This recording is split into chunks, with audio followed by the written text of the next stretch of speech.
காலையிலே டீ குடிக்க போற எனக்கு ஒரு திடீர்னு ஒரு ஃபோன் கால். யார்டான்னு பார்த்தா நம்ம ஐஸ் பிளான்ட்ல உள்ள வாடிக்கையாளர். என்னென்ன ஆச்சுன்னு கேட்டதுக்கு ஒரு 10 வருஷத்து மோட்டார்ல பேரிங் மாத்தணும்ப்பான்னு சொன்னாப்ல. அதுக்கு என்னன்னா பேஷா பண்ணிடலாம் எடுத்துட்டு வாங்கன்னு சொன்னேன். உடனே எடுத்துட்டு வந்துட்டாப்ல. பார்த்தா தான் தெரியுது பழைய கங்குன்னு. போல்ட் நட்டு எதுவுமே வரல, எல்லாமே வெல்டிங் பண்ணி தான் எடுக்கிற மாதிரி இருந்துச்சு. நானும் ஃபர்ஸ்ட் போல்ட் ட்ரை பண்ணி நம்ம ஒரு இம்பார்ட் ரேஞ்ச் வச்சுருக்கோம் பார்த்தீங்களா, அதில் கட்டலான்னு ஆசைப்பட்டேன். அதேமாரி கழட்டினா ஒரு சில போல்ட் உடஞ்சிச்சு, ஒரு சில போல்ட் வந்துச்சு. உண்மையை சொல்ல போனால் அந்த இம்பேக்ட் ரேஞ்சால் நமக்கு கொஞ்சம் கைகால் வலிலாம் கொஞ்சம் மிச்சமாகுது. கைகால் வலி இல்லை, கை வலி மட்டும்தான். இப்போ பார்த்தீங்கன்னா இம்பேக்ட் ரேஞ்செல்லாம் அழகாக அந்த ஒரு போல்ட்டு கழட்டிட்டோம் பார்த்தீங்களா, அருமையாக வந்துச்சு. இப்போ ஃபஸ்ட்டு மோட்டாரோட ஃப்ரண்ட் பாடியை வந்து பிரிச்சுக்க வேண்டியதான். மோட்டார் வந்து சரியாக வெயிட்டுங்க, பழைய மோட்டாராக இருந்தாலும் கல் குண்டாக இருந்துச்சு. முக்கியமான ஒரு விஷயம் என்னென்னா, தட்டும்போது இந்த பாடி உடஞ்சிடக்கூடாது. ஆல்ரெடி லைட்டாகவே உடஞ்சிருந்துச்சு, வாடிக்கையாளர்கிட்ட சொல்லிட்டேன். ஏன்னா சுத்தமாகவே சிரிச்சு போனதுனால கொஞ்சம் பயத்தோடு தான் கழட்டினேன். ஆனால் கொஞ்சம் இடைவேளைக்கு பிறகு வந்துட்டு கடைசியாக பார்த்தீங்கன்னா இப்போ பார்த்தீங்களா எந்த அளவு பேரிங் போயிருக்கு பார்த்தீங்களா, துரு பிடிச்சி தண்ணி ஏறி இருக்குன்னு நினைக்கிறேன். அதான் ஒரு காபி படிஞ்ச மாதிரி இருக்குது அந்த பேரிங்கு. இப்போ பார்த்தீங்கன்னா பேக் சைட் கவர் கட்டிட்டேன். எதிரான நம்ம காயில் வந்து க்ளீன் பண்ணணும், வார்னிஷ் அடிக்கணும். மோட்டாரை பிரிச்சோன்னா ஏகப்பட்ட வேலைகள் இருக்குது. ஏன்னா ஒரு போல்ட் கட்டாயிருக்கு, அதையும் எடுக்கணும், வார்னிஷ் அடிக்கணும். வலைலாம் உடஞ்சி போயிருச்சு பார்த்தீங்களா, அதெல்லாம் உள்ளார தூசிலாம் இருந்தால் எடுத்துடணும். அதுக்காக ஏர் அடித்து க்ளீன் பண்ணுறதுக்காக எல்லாத்தையும் கழட்டிட்டான் அக்கா.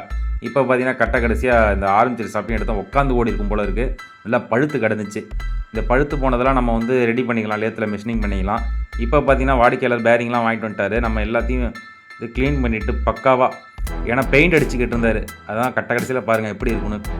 எண்டிங் சும்மா சூப்பராக இருக்கும். இப்போ பார்த்தீங்கன்னா உள்ளார ரோட்டார் உட்காந்து ஓடுற இடம்லாம் எமரி சீட்டை போட்டு நல்லா க்ளீன் பண்ணியாச்சு.